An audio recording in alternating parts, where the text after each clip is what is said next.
ஒரு தனியார் பள்ளிக்கூடத்தில் தன்னுடைய 2 வயது மகளை டான்ஸ் ப்ரோக்ராமில் சேர்த்து விட்டுருக்கோம். நீங்கள் கண்டிப்பாக உங்கள் பெண் டான்ஸ் ஆடுறதை பாருங்கன்னு சொல்லி அந்த பள்ளிக்கூடத்து டீச்சர் ஒரு பெற்றோருக்கு தகவல் தெரிவிக்கிறாங்க. தன்னுடைய மகள் முதல்ல டான்ஸ் ஆட போகிறா.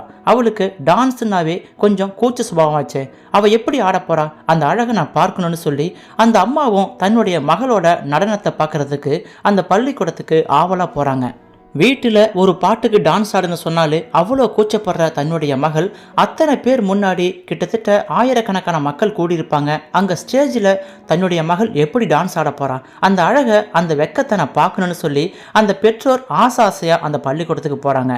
ஆனால் அவங்க நினச்சது மாதிரி இல்லாமல் அந்த நடன போட்டியில் அந்த பெண் சிறப்பாக நடனம் ஆடுறதை பார்த்து அந்த அம்மாவுக்கு ஆனந்த கண்ணீரே வந்துருச்சு.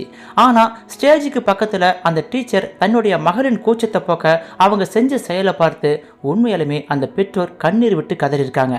தன்னுடைய மகள் இந்த அளவுக்கு தனக்குள்ளே இருக்கிற அந்த நாட்டிய திறமையை வெளிக்காட்டினதுக்கு நீங்கள் தான் அதுக்கு முக்கிய காரணம்னு சொல்லி அந்த பள்ளிக்கூடத்து டீச்சரை பார்த்து நன்றி சொல்ல போகும்பொழுது அந்த டீச்சர் உட்காந்து தேம்பி அழுதுகிட்டு இருக்காங்க. என்ன டீச்சர், என்னுடைய மகளுக்கு நீங்கள் ஆசையாக நடனம் சொல்லி கொடுத்தீங்க, அவளுக்கு கூச்சத்தை போக்குறதுக்கு நீங்கள் ஸ்டேஜ் பக்கத்தில் நின்று இப்படித்தான் ஆடணும்னு சொல்லி அவளுக்கு சொல்லி கொடுத்தீங்க. அதை பார்த்து என் மகள் இப்போது சிறப்பாக நடனமாடி எல்லாரும் என் பொண்ணை புகழ்ந்துட்டு இருக்கும் பொழுது நீங்கள் எதுக்காக அழுதுகிட்டு இருக்கீங்க அப்படின்னு சொல்லும் பொழுது அந்த டீச்சர் சொன்ன அந்த ஒரு வார்த்தையை கேட்டுட்டு உண்மையாலுமே அந்த மாணவியோட பெற்றோர்களும் தேம்பி அழுதுருக்காங்க.